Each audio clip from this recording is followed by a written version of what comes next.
আসসালামু আলাইকুম রহমতুল্লাহ। আপনাদের সকলকে আমার চ্যানেলে স্বাগতম।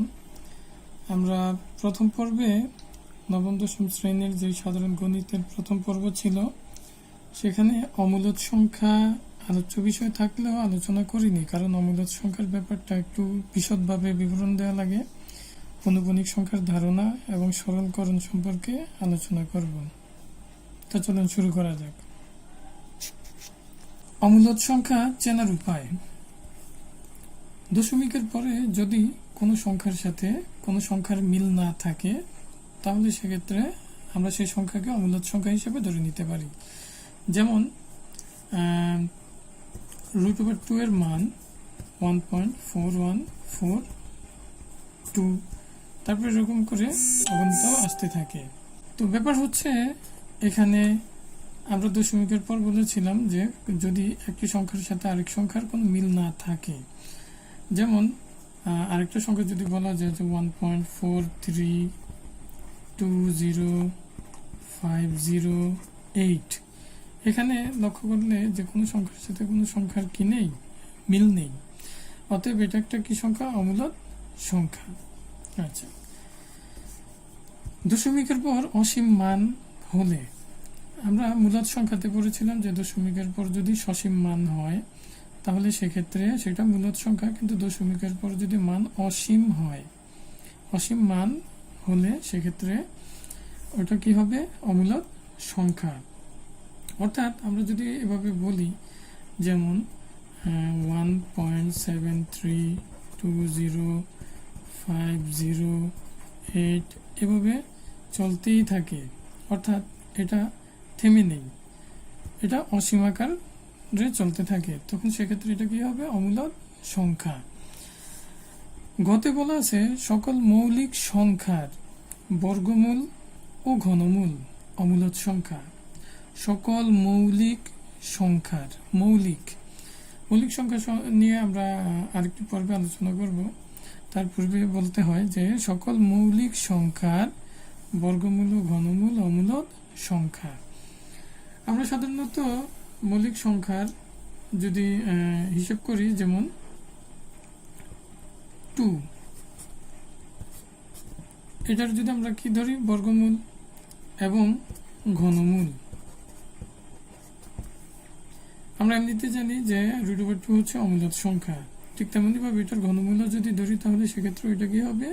অমূলদ সংখ্যা।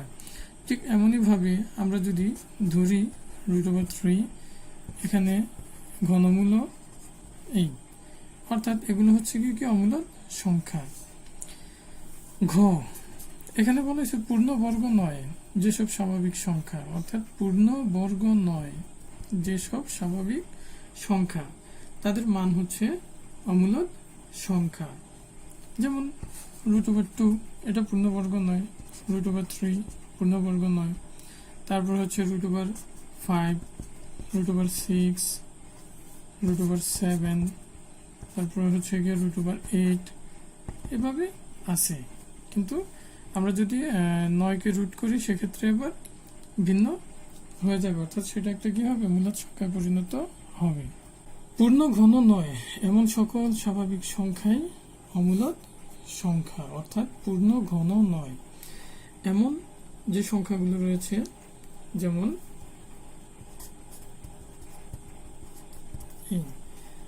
তারপর হচ্ছে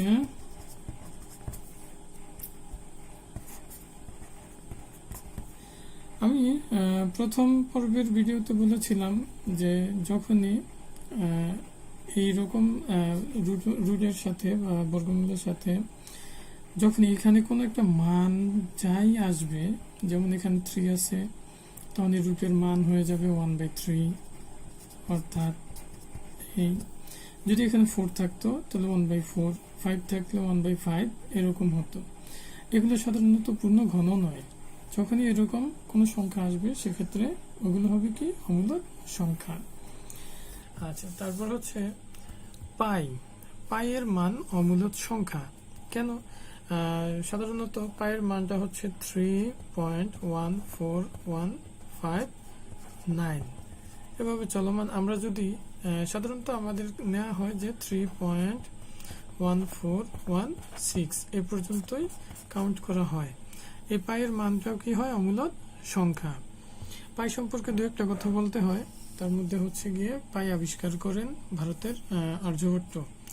পাইয়ের আবিষ্কার করেন ভারতের আর্যভট্ট। আর পাই দিবস হচ্ছে গিয়ে 14ই মার্চ। এটা বিভিন্ন চাকরি পরীক্ষায় এবং এমসিকিউতে এগুলো আসে।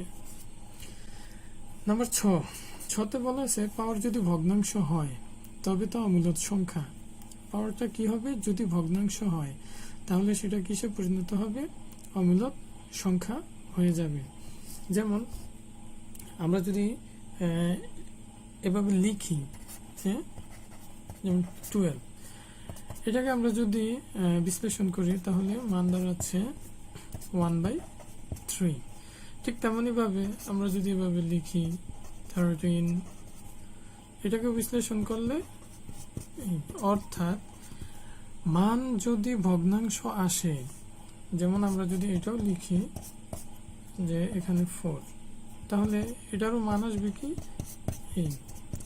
অর্থাৎ যখনই একটা ভগ্নাংশ চলে আসবে পাওয়ার হিসাব করে, তখনই সেটা কিসে পরিণত হবে? অমূলদ সংখ্যাতে পরিণত হবে। আর আমরা যদি সাধারণত যেই ইয়েগুলো আছে, ব্যতিক্রমগুলো আছে, সেগুলো খেয়াল করি, যেমন এখানে যদি এরকম থাকে, কি বলা যায়, যেমন 4, আমরা সাধারণত জানি এগুলোর একটা নির্দিষ্ট রূপ দেওয়া যায়, অর্থাৎ 4 দুবার হয়ে যায়, তাহলে 4 4 কত? 16 হয়। তাহলে মোটামুটি এই ছিল অমূলদ সংখ্যার চেনার উপায়। তো 6তে বলা আছে যে পাওয়ার যদি ভগ্নাংশ হয় তবে তো অমূলদ সংখ্যা। পাওয়ার যদি ভগ্নাংশ হয়, অর্থাৎ যেমন এই সংখ্যাটির পাওয়ার 2, অর্থাৎ এটাকে আমরা অনায়াসে একটা স্বাভাবিক রূপদান করতে পারি, 4কে দুবার লিখতে পারি এই। কিন্তু যখনই এটা এরকম আসবে, যেমন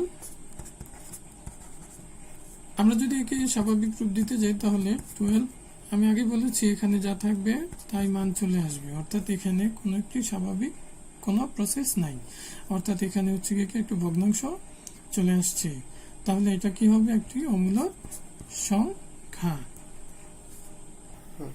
তো এর পরবর্তীতে আমাদের আলোচ্য বিষয় ছিল যে পৌনঃপুনিক সংখ্যার ধারণা, অর্থাৎ পৌনঃপুনিক সংখ্যার কিভাবে আমরা ব্যবহার করব বা এই সংক্রান্ত কি বিষয় আসে। এই হলো, যেমন পৌনঃপুনিক সংখ্যা বিশ্লেষণে আমি লিখেছিলাম যে দশমিকের পরে পৌনঃপুনিক ব্যবহৃত হয়, অর্থাৎ সাধারণত 3.2454 আমরা যদি এভাবে দিই, যাই দিই, এটা যখনই দিই যেভাবে দিই, কিন্তু সেটা দশমিকের পর ব্যবহৃত হবে। 2তে বলা আছে যে শুধুমাত্র 9-এর উপর পৌনঃপুনিক ব্যবহৃত হয় না, 9 ব্যতীত সকল কিছুর উপরে কি হয়? পৌনঃপুনিক ব্যবহৃত হয়, অর্থাৎ 9-এর উপর পৌনঃপুনিক ব্যবহারটা কি ঠিক নয়। নাম্বার 3, পৌনঃপুনিকের পরে কোনো এক্সট্রা ডিজিট ব্যবহৃত হয় না, অর্থাৎ আমি প্রথমে যেটা লিখেছিলাম যে 3.2454, অর্থাৎ এখান থেকে যদি এখানে দিই তার পরবর্তী ডিজিটটাও কি 2454 আসবে, এভাবে চলমান। আর সাধারণত আমরা যদি পৌনঃপুনিক সংখ্যাকে বিশ্লেষণ করতে যাই, যেমন এই সংখ্যাটাকে যদি আমরা ধরি, যেমন 3.2454, আমি ধরে নিলাম এখানে পৌনঃপুনিক দেওয়া আছে। এই সংখ্যাটাকে যদি আমরা ধরি তাহলে সেক্ষেত্রে আমরা সম্পূর্ণ সংখ্যাটাকে লিখব 32454। সাধারণত যতটা পৌনঃপুনিক ততটি 9 ব্যবহৃত হবে। এখানে পৌনঃপুনিকের সংখ্যা হচ্ছে 1 2 3, এটার উপরে না থাকলেও এটা কি এই দুটোর ভিতরে হওয়াতে অদৃশ্যভাবে এটার উপরও রয়েছে, অর্থাৎ এখানে পৌনঃপুনিক ব্যবহৃত হয়েছে 3টি ডিজিটের উপরে, তাহলে আমাকে 3টা ডিজিটের পৌনঃপুনিকের চেঞ্জে 3টি 9 লিখতে হবে। আর যেহেতু দশমিকের পর একটি সংখ্যা, এই যে এটি পৌনঃপুনিক ব্যবহৃত হয়নি, সেহেতু দশমিকের পর হতে একটি 0 বসবে। এখন আমরা এই জিনিসটাকে বা এই সংখ্যাটাকে এখানে যে সম্পূর্ণ লিখেছিলাম 32454, এখানে সাধারণত পৌনঃপুনিক ব্যতীত, আমি আবারও বলছি, পৌনঃপুনিক ব্যতীত যে সংখ্যাগুলো থাকবে, পৌনঃপুনিক ব্যতীত যে সংখ্যাগুলো থাকবে সেগুলোকে সম্পূর্ণ সংখ্যাটা থেকে পরবর্তীতে বিয়োগ করতে হয়, অর্থাৎ এখানে 3 2 বিয়োগ হয়ে যাবে। তো এই ছিল প্রসেস। পরবর্তীতে বিয়োগ করে যা মান আসবে সেটাই দাঁড়াবে কি পৌনঃপুনিক সংখ্যার একটি মান।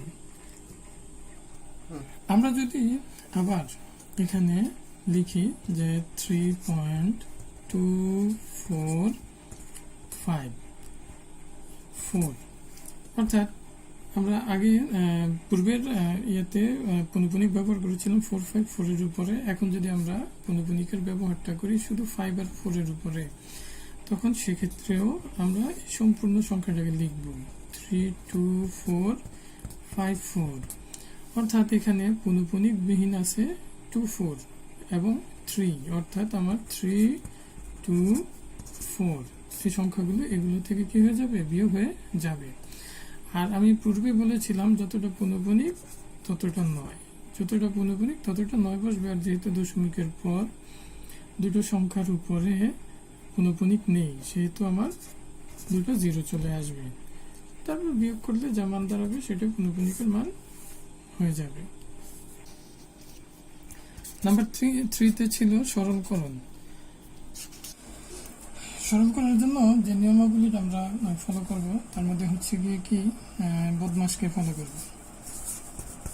এই বদমাশ আসলে সমাজের দুশ্চরিত্রবান নয়, এটা হচ্ছে বিতে এখানে আমরা বুঝবো কি ব্র্যাকেট, অর্থাৎ প্রথম কাজ ব্র্যাকেটের, পরের কাজ হচ্ছে কি অফের মানে এর, পরের কাজটা হচ্ছে গিয়ে কি ডিভিশন, অর্থাৎ হচ্ছে গিয়ে কি যাকে আমরা বলবো ভাগ, পরেরটা হচ্ছে গিয়ে কি মাল্টিপ্লিকেশন, অর্থাৎ যাকে আমরা বলবো কি যে গুণ, অর্থাৎ আমাদের পরের কাজটা হচ্ছে কিসের গুণের কাজ। এখানে যেটা আছে সেটা হচ্ছে গিয়ে কি অ্যাডিশন, অর্থাৎ অ্যাডিশন মিন্স এখানে বোঝাবে কি প্লাস, অর্থাৎ তার লাস্টে যেটা আছে সেটা হচ্ছে কি সাবট্রাক্ট, অর্থাৎ কি বিয়োগ। তাহলে আমাদের প্রথম কাজ ব্র্যাকেটের, পরের কাজ হচ্ছে এর, পরের কাজ ডিভিশনের, পরের কাজ হচ্ছে মাল্টিপ্লিকেশন, পরেরটা হচ্ছে কি এডিশন, তারপরেরটা হচ্ছে কি সাবট্রাক্ট মানে বিয়োগের কাজ। তো এই অনুপাতে অনুশীলনের একটা অঙ্ক আমরা দেখে নিই। আমি সময়ের সুবিধার্থে অনুশীলনের অঙ্কটি আগেই তুলে নিয়েছি। তা আমি প্রথমেই কথা ছিল কি যে পৌনঃপুনিকের চেঞ্জ একটি নয়, এখানে যেহেতু আছে 83, 3 উপরে পৌনঃপুনিক অর্থাৎ একটি নয়, দশমিকের পর এক ঘর ফাঁকা, তাহলে এই বিয়োগ হবে কত 8, তারপরে হচ্ছে এখানে ভাগ আছে, এখানে ফর্মালি নিয়ম অনুযায়ী হবে, আর এখানে হচ্ছে 1/9, এখানে হচ্ছে 35, যেহেতু পৌনঃপুনিক বিহীন 3 আছে 3 মাইনাস হবে, এখানে 9, দশমিকের পর এক ঘর অনবৃত্ত 0, এখানে হচ্ছে কি 8/9, যেহেতু 0 আছে 0, অর্থাৎ আমরা এটা কি কাজ করব 3/9 ইন্টু 75 ভাগের 90 হবে। আমরা এই ভাগরেখাকে ভাগরেখাতেই রাখলাম। এখানে যদি আমরা এরকম করি যে 5/10 ইন্টু 1/9, এখানে হচ্ছে 32 ভাগের কত থাকবে 90, অর্থাৎ এখানেও থাকবে 90/8। এবার আমরা কাজ করি ব্র্যাকেট উঠিয়ে দেব, যদি উঠাই দিই তাহলে এক্ষেত্রে আমরা এখানেও করতে পারি, এক্সচেঞ্জ করতে পারি, আবার পরের লাইনও করতে পারি, সমস্যা নেই, তবে পরের লাইনে করাই ভালো। তাহলে 25/90, আর এখানে যেহেতু আমরা যা ছিল 5/10 ইন্টু 1/9, এখানে প্লাস, এখানে 32/90, এটা হচ্ছে গিয়ে কি আমরা যদি করে দিই এটাভাবে রাখলাম 8/90, অর্থাৎ এবার আমরা চিহ্ন পরিবর্তন করব। প্রথমে ভাগের কাজ করব, যদি ভাগের কাজ করি এখানে হচ্ছে গিয়ে কত 5 দুগুণে 10, এখানে 9 দুগুণে কত 18 হবে, চেঞ্জ হয়ে কি হবে শুধু 18তে পরিণত হবে, এখানে প্লাস 32/90, এখানে আমরা যদি এটা চেঞ্জ করি তাহলে 90/8, এটা চলে যাবে, এখান থেকে 4, এটা দিয়ে এটাকে যদি আমরা ভাগ দিই তাহলে 5, এটা দিলে 5, অর্থাৎ 5 + 4 এখানে হচ্ছে 9, এই হলো অ্যান্সার। অতএব আশা করি আজকের এই আলোচনা থেকে আপনারা অনেকটাই উপকৃত হবেন, তা আমাদের পাশে থাকবেন। ধন্যবাদ সকলকে। আসসালামু আলাইকুম রহমতুল্লাহ।